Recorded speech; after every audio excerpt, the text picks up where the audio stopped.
Coucou les amis, moi c'est Rosine Ekele, étudiante à l'université. Si toi tu es étudiant et que tu as besoin d'argent, cette information ou ce business est pour toi. Aujourd'hui nous allons parler de business d'argent. Étant donné que la vie d'étudiant n'est pas chose facile, il y a toujours ce dont on a besoin pour acheter par exemple les cours, acheter les cahiers, acheter ceci, acheter cela. Il y a beaucoup de choses dont un étudiant a besoin. Mais l'argent manque. Ceci est pour toi. Tu peux à la fois combiner ton école et aussi ton travail. Par exemple, nous avons le business de chaussettes. Dans la vente de chaussettes, dans la bourrette ou le pouce. Si tu ne disposes pas d'une grande somme de capital comme moi, une grande somme pour lancer ton business, tu peux bien commencer comme ceci là. Par exemple, si tu as juste tes 5 000 francs, tu peux bien débuter dans la vente de chaussettes. Ceci pourquoi? Si déjà à la maison il y a le pouce, il faut juste que tu achètes des bâches et des cordes pour pouvoir nouer le pouce de telle sorte que tu vas bien installer les chaussettes dessus. Et si déjà à la maison il n'y a pas de pouce, il n'y a pas de souci, tu peux bien aller chez des personnes qui ont des pouces, les louer par exemple pour 1 mois, 2 mois, donc en fonction de toi.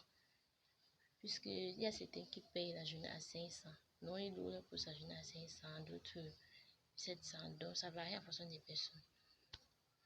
Déjà, si tu as le pouce, les éléments qui vont avoir dans les accessoires, dans la bâche, la corde, ça passe. Si ce n'est pas le pouce, tu peux bien utiliser la bourrette. Oui, la bourrette, tu adaptes juste à ta façon comme tu peux. Et tu adaptes juste à ta façon, c'est tout. Maintenant alors, si tu n'as même pas de 5 000 francs là, il n'y a même pas de souci. Si déjà alors à la maison, tu as ton pouce. Tu as ton pouce, tu n'as pas d'argent. Ce qui est sur la maison, il y a certains vieux sacs.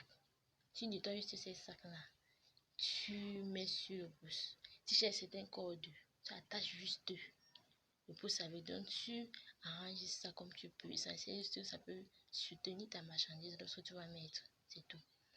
Maintenant, ce qui concerne la marchandise, étant donné que tu n'as pas d'argent, tu peux bien prendre la marchandise à crédit et le vendre.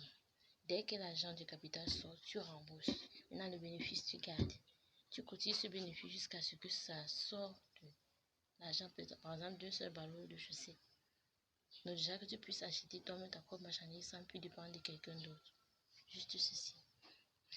Et vous savez que la vente de chaussettes, c'est vraiment quelque chose d'assez rentable.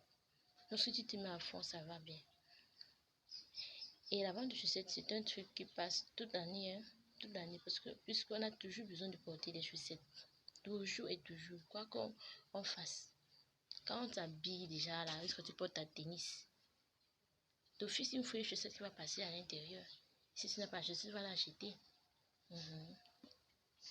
Et aussi, cette vente de chaussettes, elle passe plus durant les vacances et durant les périodes de fin d'année. Fin d'année, comprenez bien, fin d'année. En fin d'année, il y a l'argent dans les chaussettes. Il y a l'argent dans les chaussettes.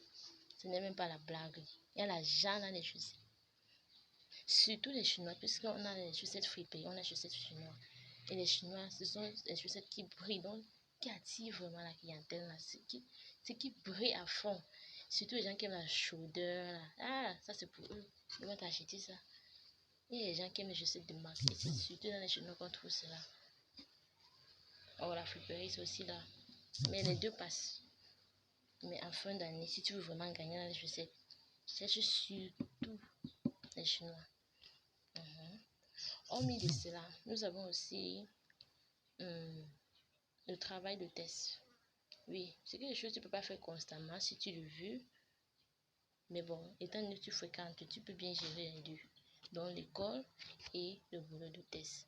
Par exemple, le week-end, il y a toujours les cérémonies. Par exemple, ici en Afrique, à l'ouest surtout, il y a toujours les cérémonies. Soit les deuils, soit les mariages, soit les cires. Donc, toutes sortes de trucs. Il y a tout. Et dans les occasions comme ça, on a toujours besoin des hôtesses. On a toujours besoin des hôtesses. Et pour faire le travail de test, il ne faut pas forcément une formation. Il faut juste savoir. Il faut juste être attentif à ce que les autres font. Si on fait comme ceci, si on décore comme ceci, si on met en place telle chose comme ceci, ou on met le couvert comme ceci, regarde aussi, tu imites, tu passes dessus. Après, tu auras ton argent, c'est tout. Le travail de test, c'est juste en prenant tes 2 jours. Par exemple, tu pars le vendredi, tu rentres le dimanche. Parfois, tu as tes 15 000, tu as tes 10 000. Or, si tu restes à la maison, tu ne devais pas avoir cela. Ça, c'est aussi un avantage. Donc, en étant étudiant, tu peux tout de même avoir ton argent sans souci.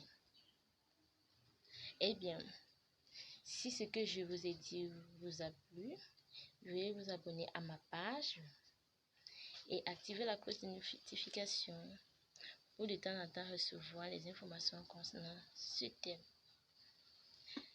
Bye bye!